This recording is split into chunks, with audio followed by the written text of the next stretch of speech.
All right, well, I've got about two after, so let's go ahead and get underway. So I see we've got a robust crowd here today. For those of you who don't know me, my name is Mike Baker. I work for the Office of Employment and Training at DCEO, the Managed Planning Unit. Um, so we have obviously lots of familiar names and faces, but a few new ones too, so that's good. I'm joined today by Kim Kuchenbrod and Todd Lowry. We'll be sharing presentation duties and address any questions anyone might have as we go throughout the presentation. Okay. So the reason we are doing this webinar today and have asked people to join us is in response to the review of the regional plans for the workforce system. It was apparent in reviewing plans that there were varying degrees of understanding of the differences between sector strategies, sectoral activities, and sector partnerships, and how those things work together and how they have nuances and differences. And then you throw into that talent pipeline management, which is a type of sector strategy. Okay? So given that, and you all have had a little bit of time to digest the letters that have been distributed back to everyone about what we were hoping to see in chapter 1 of your regional plan. So we thought rather than hope for the best, that everybody reads those letters and kind of properly interprets what we were saying, we thought it would be helpful to have this webinar to go into a little detail about what we're looking for and the nuances between these things, and give everyone a chance to ask questions. And then hopefully, what you submit back in your regional plan response is closer to the mark than otherwise it might have been otherwise. So this is definitely intended to be an opportunity to share a little extra knowledge and hopefully make your responses as good as they can be. So that's where we're coming from in holding this webinar. Okay. Okay, so what are sectoral activities? And I am loath to read slides to everyone, but basically, sectoral activities or sometimes sector strategies could be called these sorts of activities, are activities that are more one-off. You may be working with a group of companies or an individual company, but it's for the purposes of a single project, and it's not an ongoing effort. So sectoral activities do not rise to the level of sector strategies and sector partnerships. Okay. So, okay, well, what are sector strategies then? Sector strategies is the term, the overarching umbrella term that means an employer-driven workforce development approach that tries to better align services offered and training offered with what the needs of groups of businesses need. Okay, and it's regional groups of similar businesses, so like groups of manufacturers, groups of TDL companies, groups of healthcare companies. So when you get a group of those companies that come together in an ongoing fashion, along with workforce boards, along with training providers, economic development people, and the education system, and other related entities, and we'll go into those in more detail later. If you can get those groups to come together beyond doing a one-off project, then you have the basis for a sector partnership. So that's the key, is a sector partnership is ongoing. And they are made up of companies that come from the same industry in the same economic development region. Sector partnerships don't have to be limited by political boundaries. They can cross county lines, they could cross regional economic development lines, they can cross state lines.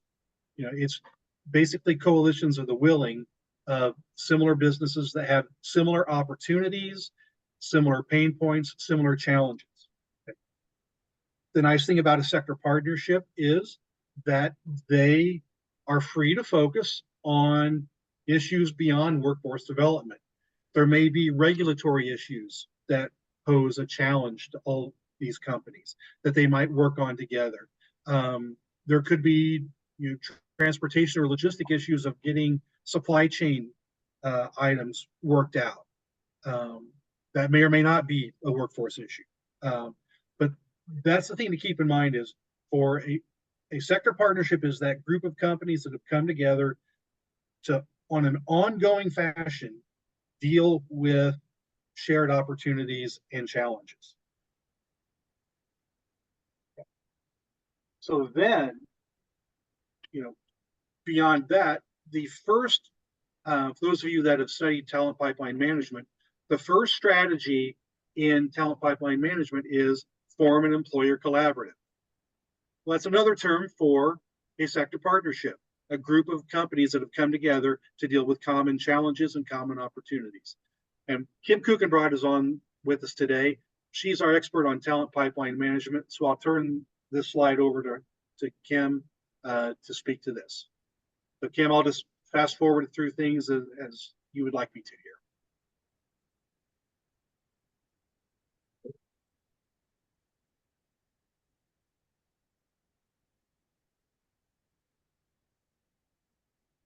Mike, had to unmute myself.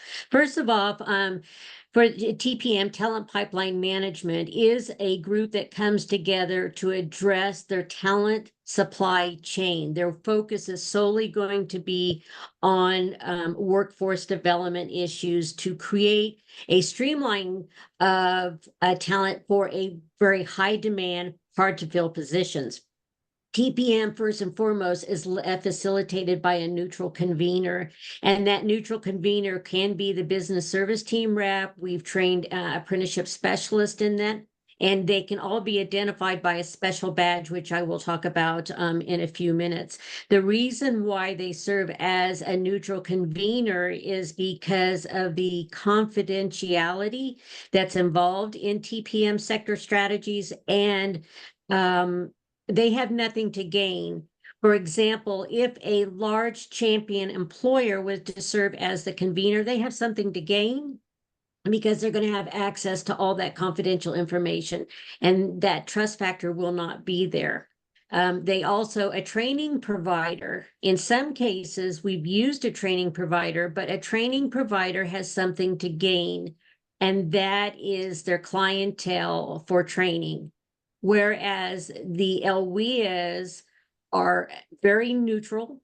They're used to dealing with that confidential data with it, and we start to build that trust relationship with the employers that we are working with.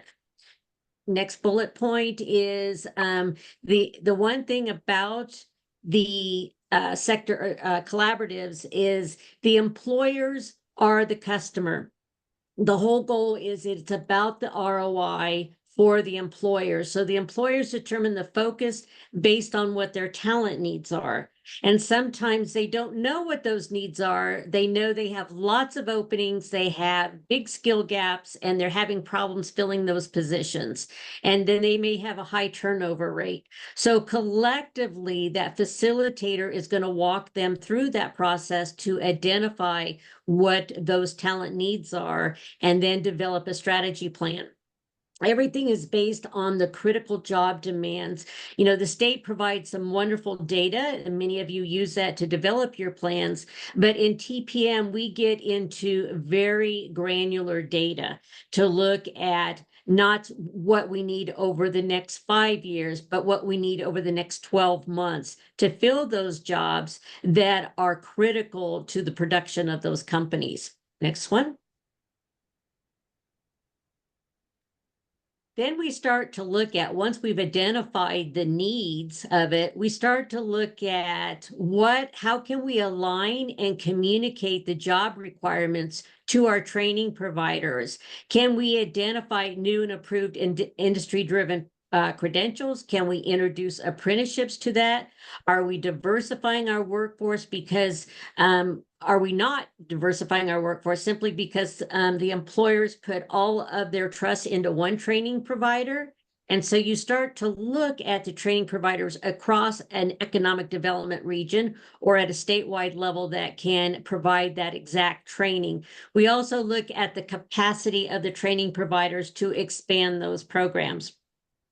And then we start to look and elevate those known employability skills needs within the industry so we can align those better. And then we can also then take and utilize and enhance the improved work-based learning experiences. And that, again, that could be with incumbent worker training, that can be with apprenticeships, that can be with any type of upskilling or onboarding as well, OJT. And then we start to analyze our talent supply chains and our resources as early as high school, because the state has many initiatives happening where how can we develop career pathways at that high school level with youth apprenticeships or pre-apprenticeships? What is the next step for that individual, providing them a pathway other than a four-year university, so we're not losing that talent and we're maintaining it here in Illinois. And so that's what we call it. We're building that talent supply chain by working with our training providers, our community-based organizations, our unions, and our local and state agencies. So we could even look at braiding funding and financial resources to meet the needs of the number one customer, and that's the employer and then the worker. Next slide. Oh, sorry. And then the next one is, how do we develop the planning in case, who knew we'd have COVID? When COVID hit, some sectors were very devastated. Some were completely wiped out in some regions. But how can we develop an action plan for this so we can look at how do we identify that so we don't have that issue in the future? We also start looking at what's the ROI for the employer? How can we update that? How can we look at continuous improvements through our TPM strategies, again, so we can create that robust, solid talent pipeline. And then we're coordinating regional business engagements efforts so that the business as a partner, it's rather than a customer. In the past, we've used that as a customer, identified the businesses as a customer. Now we want to identify them as a stakeholder, a stockholder in this process, as a partner in developing our workforce. Next slide. So I mentioned earlier that you could identify someone who's been trained in a TPM by the new badge that they have on their electronic signature, the green badge that says that they're a talent supply chain manager. DCEO over the last couple of years has made a significant financial investment by training Title I and Title III business service representatives and some of our apprenticeship specialists on TPM strategies to serve as that neutral convener. And many of you on this call may have a staff person who has already been trained in TPM, which is fantastic. And so what we start to look at too is we don't want to reinvent the wheel every time, but we can start to rely on some of industry's best practices as we move forward, because we may have a collaborative in Southern Illinois that's a manufacturing collaborative and a manufacturing collaborative in the Chicago area. And by collaborating and knowing what each other's working on, can we take and develop one program possibly to meet the needs of both of those regions? We don't know that until we get into the weeds of all of this. Again, TPM is focused on the employer ROI first. And again, and I say this over and over again, it is authentically employer-led. The facilitator or the convener does not set the agenda. The employer set the agenda.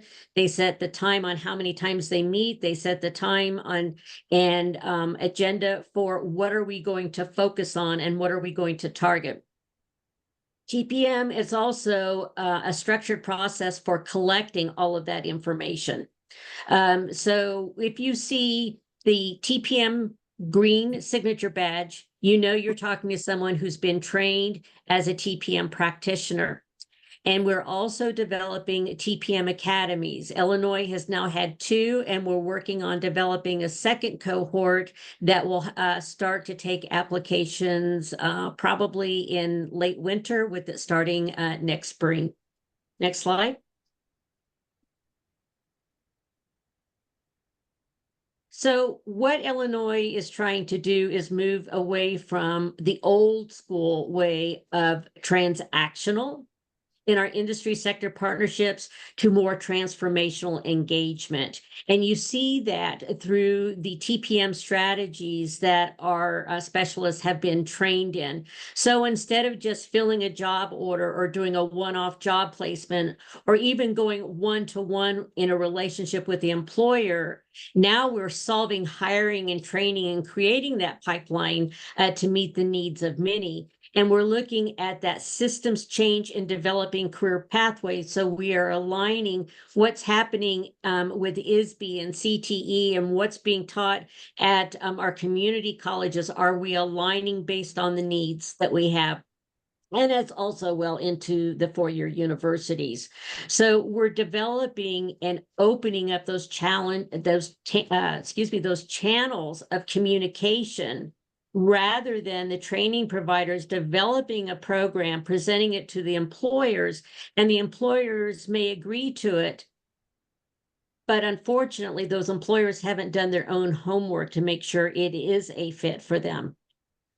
Next slide.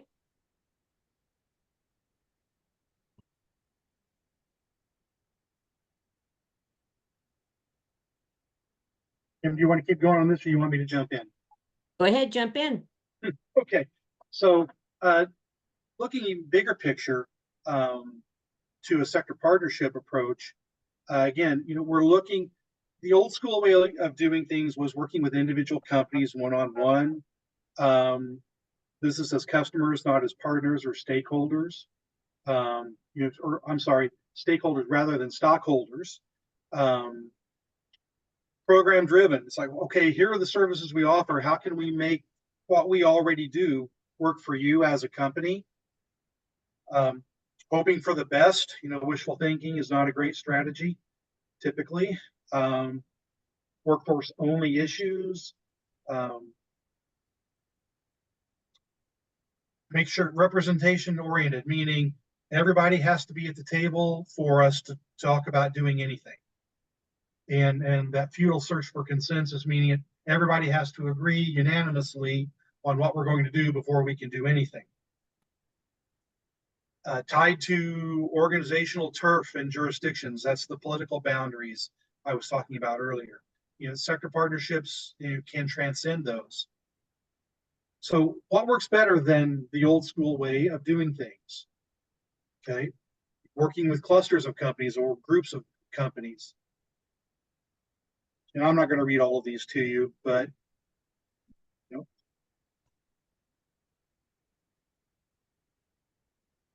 here with the sector partnership, instead of workforce only, we're talking about all competitive issues that companies might face.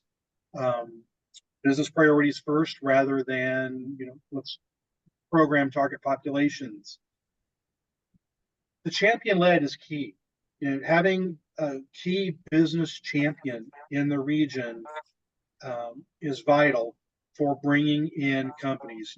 You got to have somebody that business leaders in the region respect. And when that person makes a phone call, people pick up the phone and listen to what that person is saying. Coalitions of the willing, people that are ready to move forward and get the train out of the station. That's who we work with.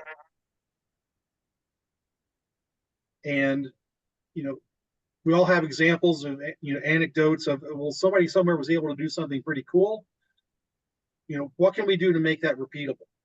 And sector strategies and talent pipeline management offer recipes or offer a framework for making those kind of successes a repeatable process. So here are kind of the key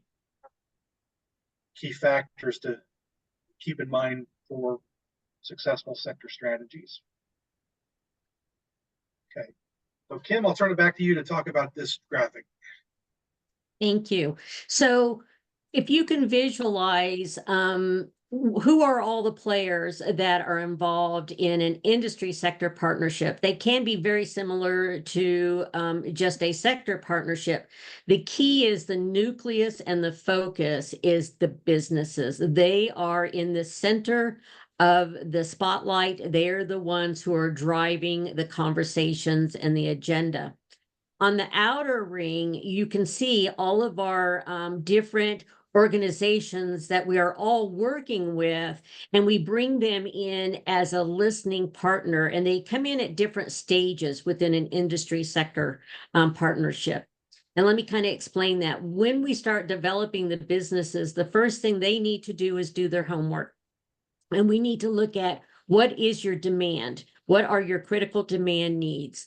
What are you hiring on? We review their job descriptions. We look at what's missing and can we help them revitalize or change their job descriptions so they're not missing talent pools that are out there. And then we look at where are you finding your best talent. Once we have those strategies done, we can bring in all of the others to the table to say we've identified what our needs are. And it may be working with a community-based organization. It may be looking at talent programs at that K-12 level, our community colleges, our four-year universities, our workforce boards, and our one-stop partners. We bring them in because maybe, and many of you are that, but how do we take that funding that's available to develop those incumbent worker training programs or those individual training programs for adults or out-of-school youth?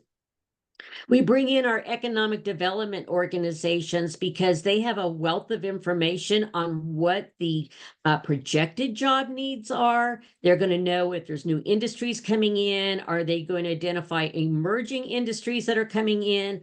Or what has happening, like say, we're talking about electrical vehicles and so forth. Do we have the talent in our community that's going to meet that need? So they are a wealth of resource to bring to the table.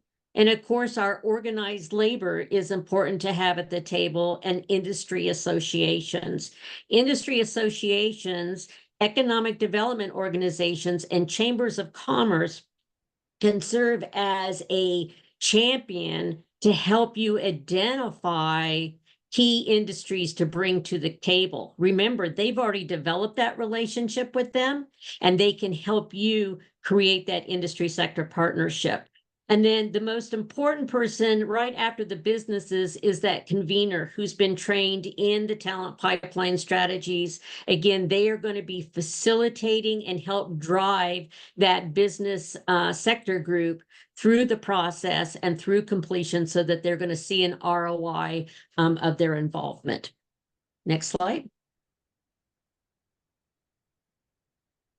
This is an excellent example provided by WIOA 23 when we asked the question, are you involved in any U.S. Chamber Talent Pipeline collaboratives in your area, and what stage are you at?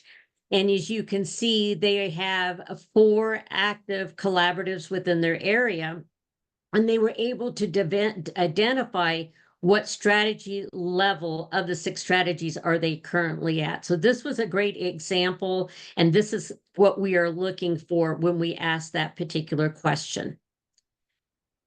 Next slide. So these are some things that we've been seeing, and they're really not what we are looking for when we're talking about the talent pipeline management. So we're not looking at a funding for an individual company training program that's out there that you are aware of. Maybe something was provided through a grant through another organization, and they're going to meet a specific need. That's not a talent pipeline sector partnership. Attending meetings to support employer sector initiatives. It's great that our local LWIAs are attending these meetings. You're aware of them, but we don't need to see that information, and it is not really part of a TPM pipeline.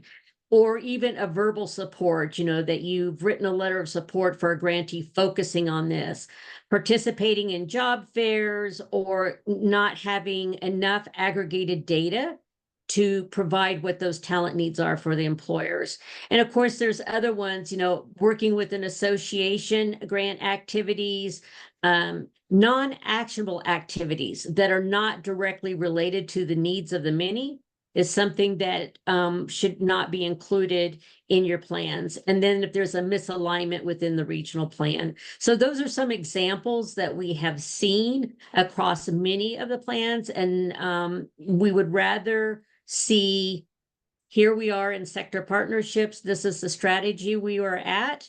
And if you're not involved with a U.S. Chamber talent pipeline, let us know that you're not. Tell us that you are not interested in it. If you are looking into that, tell us what is your plan to activating and developing your industry sector partnerships. Do you need training in this? Do you need more information? Do you need support? But let us know so we can get those resources out to you.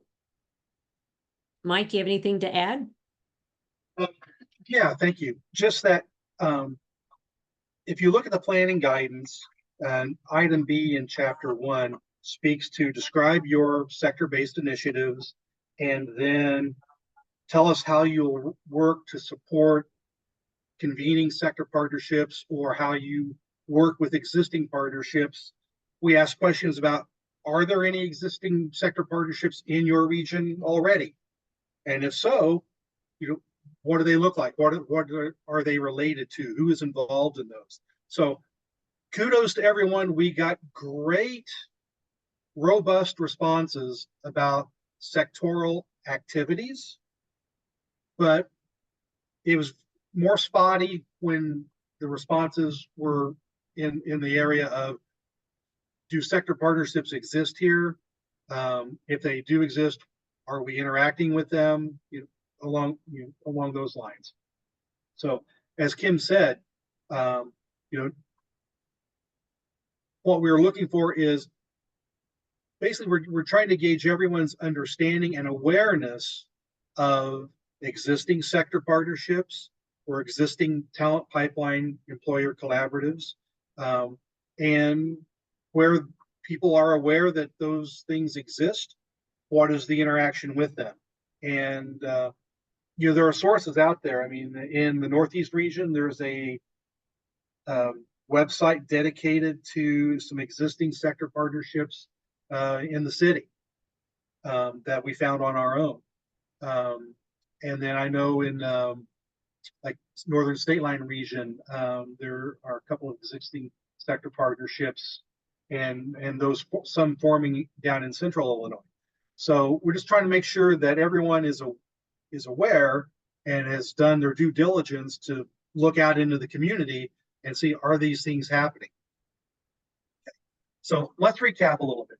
Sectoral activities, those are, the activities that Kim was mentioning. Then we got robust responses from everybody on, hey, we work with a company to do X, Y, or Z, or we went to some meetings with these companies to assess needs. And those are what they are. That's great. In sector partnerships, the distinction between that and sectoral activities is sector partnerships identify common challenges and opportunities, and it's an ongoing effort. And then further refined from that, because sector partnerships look at all common challenges, not just workforce. The talent pipeline collaborative approach, the talent pipeline management approach, is focused on the talent supply chain. It's applying supply chain management principles to talent. So it's a more refined approach than the more generic sector partnerships. So think of it this way. Talent pipeline management is a form of sector strategies, but not all sector strategies are TPM. Okay. So what we need everyone to do is take a look at the regional planning response letter you got. and check out and see where the review team wanted additional information. Okay? And then review that, review what your response was to us, and then take this information we've covered today and ask yourselves, okay, are these partnerships out there? If they are, great, what are we doing to interact with them? If these partnerships are not present in our region, are we doing anything to help foster their development or support them? And further, what is your intention over the planning period to work in this arena? So the plan is looking forward. So one of the disconnects between the litany of things that you've been working on over the last year or 2 or 3 years is that's all well and good, but the plan is intended to be forward looking. So we're wondering what your thinking is about what you're going to be doing in this arena over the next 4 years. So with that, be happy to open it up to questions, and asked Todd from IDES if he has anything to add at this point. Yeah, I mean, I had a couple notes. First of all, Mike and Kim and I, we were asked to provide this presentation given what we saw in the regional plans and the review of those regional plans. Keep in mind that there are a lot of eyes on these plans on the review process, which starts with KEB. And then each of us look at it from a subject matter expert point of view. So the subject matter expert in TPM is obviously Kim. And so we rely on her for a lot of this information. And then when we talked about the presentation, who was going to do what slides and all that, I kind of backed out because I was on vacation and they did the heavy lifting on the presentation and preparing it. I did have a couple notes that I want to come over and emphasize throughout this presentation. There's some ringing truths that need to be restated. And one is the return on investment for the employer. I think a lot of these conversations that when we begin to have them with the employers, we got to think what's in it for them. And they're thinking, and we all know that when we're working with HR folks, for instance, we know that they're very busy. So, how much of my time is this going to take? So we need to answer that question. And then, how much money is it going to cost me? Those sort of things that are the questions that we need to ask for the employer. So what's the return on investment? And I think when we get into this and we start looking at data, for instance, and not just data from a single employer, but data from a group of employers in a like industry, then we start to realize there's patterns here. And it's not just the data that we gather, the BLS data that we gather, the help wanted data that we gather. Yeah, we can tell you all that information. We can tell you the unemployment rate now and last year and what's projected for the next 5 years. What we can't tell you is what's happening locally, what's happening regionally, what are the hardest jobs you have to fill, because that might not show up on government data. I'm having a hard time filling this particular position. What's your retention rates for this industry, for you, the employer, and this group of employers? What kind of wages are you paying? And that might be a part of the problem. And then, are people job ready? Are people performing their jobs up to par? Is it taking you 18 months to train somebody into a position? We all know what that costs. So those sort of things. One of the other things that we talked about in the TPM process was identifying who the providers were, who's filling those talent pipelines for us. And as Mike and Kim both spoke of, there are going to be instances where we just don't have enough talent in the pipeline coming our way. We might have to ask a community college to hold a night class for CDL training, for instance, which I've seen done. But what happens if that capacity is not there? They're not able to add an additional class. They're not able to add additional resources to creating that pipeline. Then we might have to be looking outside of our own region. So then we're going to survey what that looks like. The last thing I want to say is this really begins with your business service teams, and the discussion should start there. That is where you're going to have people, hopefully, that have gone through the TPM training, for instance, and they should be very knowledgeable about what the training. Allow them to take the lead and at least, give that same ROI speech to your business service team group, to initiate one of these initiatives. So I'll just leave it at that. I want everybody to know that, IDES, for instance, we have 5 managers that went through the training, and we have business service coordinators that went through the training. So each region should have somebody with one of those green badges that Kim showed you. Ask them to step up and ask them to step out and assist with this. There's Title I folks that have done that, and then there's DCEO regional managers that have also gone through the training. So if you want a list of those managers at any time for your particular area, contact any of us and we'll let you know who that is. But for the most part, I bet you already know who they are. So I want to thank everybody for their time today. Thank you, Todd. Does anyone have any questions for anyone on the panel?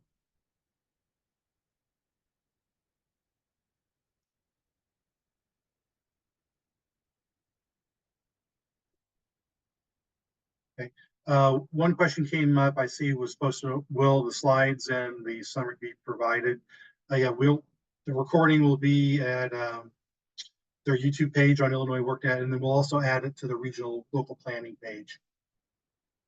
So that's the page that has the planning guidance, has the regional economic development data packets, and other information. Okay. Well, going once, going twice. Right. Well, we thank you for your attention and attendance. And if any questions come up, please reach out and let us know. We look forward to seeing your responses to the regional plans.